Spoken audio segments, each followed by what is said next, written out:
Bonjour. Le domaine de l'éducation actuelle a besoin de beaucoup de bienveillance. Nous sommes tous responsables de ce que va devenir la société de demain. Mes chers amis et collègues, j'ai le plaisir de partager avec vous une connaissance. PISA, le programme international pour le suivi des acquis des élèves, pour mesurer les performances des systèmes scolaires dans le monde, confirme par une étude sur 80 pays que le score de la lecture décline. Bien sûr, ce qui a invité les chercheurs scientifiques qui ont apporté un éclairage sur quelles sont les causes de ce problème et quels sont les meilleurs outils, gestes pédagogiques, approches, aussi quel est le rôle fondamental d'un enseignant. Actuellement, pour enseigner, il faut avoir un bon modèle mental du cerveau de l'enfant. Pourquoi? Tout simplement pour comprendre cet enfant dans sa totalité, comment il construit et évalue sa vision vers le monde et arrive à le maîtriser. La grande révolution actuelle du cerveau, c'est quoi? C'est apprendre à lire. Apprendre à lire, ce n'est pas une devinette. Apprendre à lire, c'est un décodage systématique qui peut commencer dès la maternelle et la première année. Là, on peut enseigner aux enfants les correspondances graphème-phonème et non faire lire à l'enfant une phrase sans lui donner les bases de la lecture en premier. Voici une synthèse scientifique sur ce que c'est que la lecture et comment la lecture peut transformer notre cerveau. Bien sûr, on peut dire qu'il y a plusieurs manières d'enseigner la lecture qui fonctionnent bien et qui sont mieux que d'autres, aussi qui sont étudiées et évaluées sur le plan international. Mais ce que nous devons savoir, qu'il y a une différence entre apprendre à parler et apprendre à lire le langage écrit. Apprendre à parler, c'est naturel chez les espèces humaines. C'est quelque chose qui se produit dès la première semaine de vie. Le cerveau de l'enfant est accordé au langage dès la première année. Pourquoi il est accordé au langage? Parce qu'on a des aires cérébrales dédiées à cette fonction. Et dès la première année, l'enfant apprend le langage, la phonologie, le lexique, la syntaxe et la sémantique, bien sûr, et de sa langue et d'une autre langue étrangère. Et il peut rentrer à la maternelle avec un bagage de langage considérable. Le langage écrit, c'est différent. Le langage écrit, c'est une invention culturelle.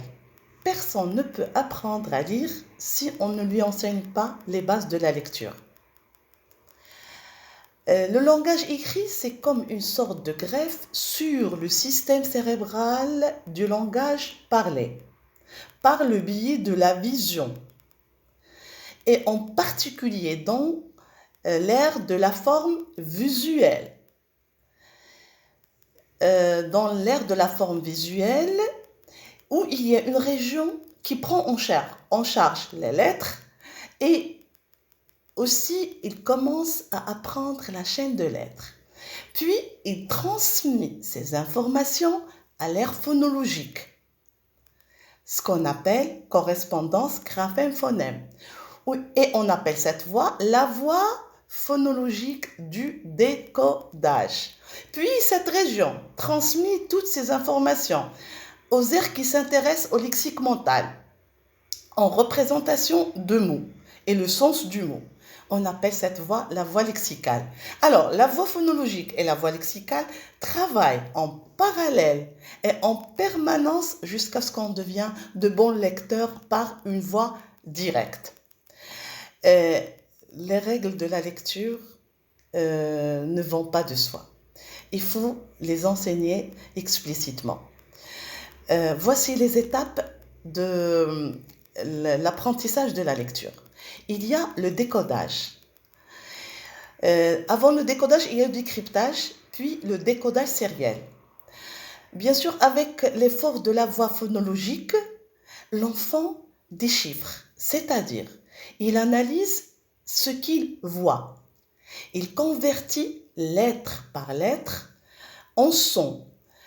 Il écoute ce qu'il a converti, il transforme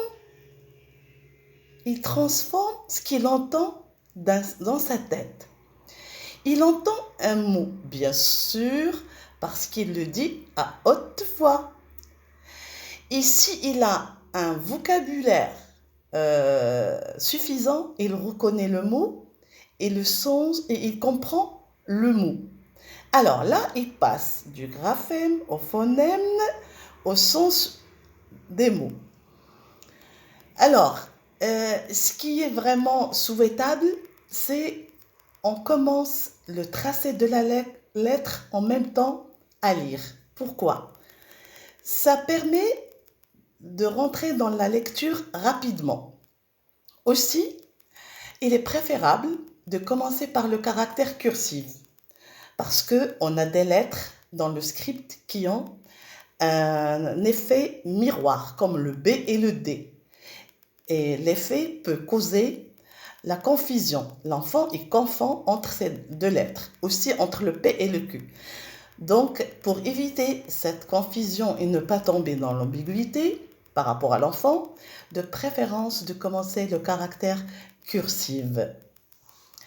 Je vous remercie et je vous dis quelle est ma référence. Ma référence, c'est le livre Apprendre de M. Stanislas Dehaene. C'est un neuroscientifique, cognitiviste, psychologue et le directeur du centre Neurospin à Paris et aussi le directeur du Collège de France.